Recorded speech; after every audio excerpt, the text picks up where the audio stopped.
இந்த பிரெட்டை வச்சு ஈவினிங் இதில் ஸ்நாக்ஸ் செய்யலாமா? என்ன பண்ணலாம்?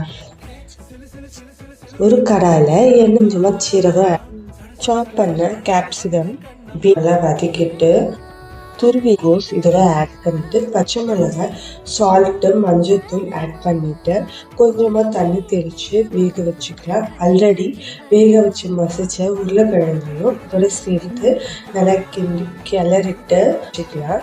ப்ரெட்டை 2 துண்டுகளாக ஸ்லைஸ் பண்ணிட்டு அளவை ஸ்ப்ரெட் பண்ணிக்கலாம்.